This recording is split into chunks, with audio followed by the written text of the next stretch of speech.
നീ വാ ഒരു സംഭവം കാണിച്ച വാ നീ വാ ചങ്ങായേ ഒരു സംഭവം കാണിച്ച വാ വാ വാ ഒരു സംഭവം കാണിച്ച വാ വന്ന് വാടാ വാ വിടാൻ എനിക്ക് താഴെ പണിയുള്ളതാണ്. എടാ ഞാൻ മാജിക് കാണിച്ചോട്ടെ. മാജിക്കോ? മാജിക് കാണിച്ച് തുലക്കി. നീ മഴവിൽ കണ്ടിട്ടുണ്ടാ? അതല്ലടാ ആർട്ടിഫിഷ്യൽ മഴവില്. ആർട്ടിഫിഷ്യൽ മഴവില്ല? വെയിറ്റ് ഞാൻ കാണിച്ചു തരാം.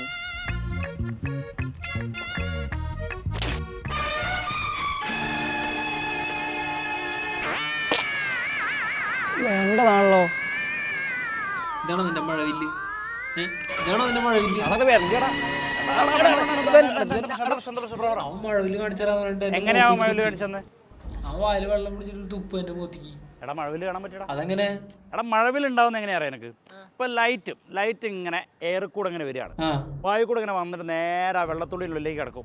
അവിടുന്ന് റിഫ്രാക്ഷൻ അഥവാ അപവർത്തനം സംഭവിക്കും. എന്നിട്ട് അതിന്റെ ഉള്ളിൽ വന്നിട്ട് ലൈറ്റ് ഇങ്ങനെ തട്ടി ഇങ്ങനെ റിഫ്ലക്ട് ചെയ്ത് പോകും. ഇന്റേണൽ റിഫ്ലക്ഷൻ എന്ന് വിളിക്കും, ആന്തര പ്രതിപതനം. എന്നിട്ട് അതിന്റെ ഉള്ളിൽ നിന്ന് വീണ്ടും ലൈറ്റ് പുറത്തേക്ക് പോകുന്നുണ്ടല്ലോ, എയറിലേക്ക് തന്നെ പോകുന്നുണ്ടല്ലോ. അപ്പൊ വീണ്ടും റിഫ്രാക്ഷൻ സംഭവിക്കും, അപവർത്തനം സംഭവിക്കും. അപ്പൊ മഴവില്ലുണ്ടാവും. അപ്പൊ ഇവിടെ മഴവില്ലുണ്ടാവൂലേ? ഞാൻ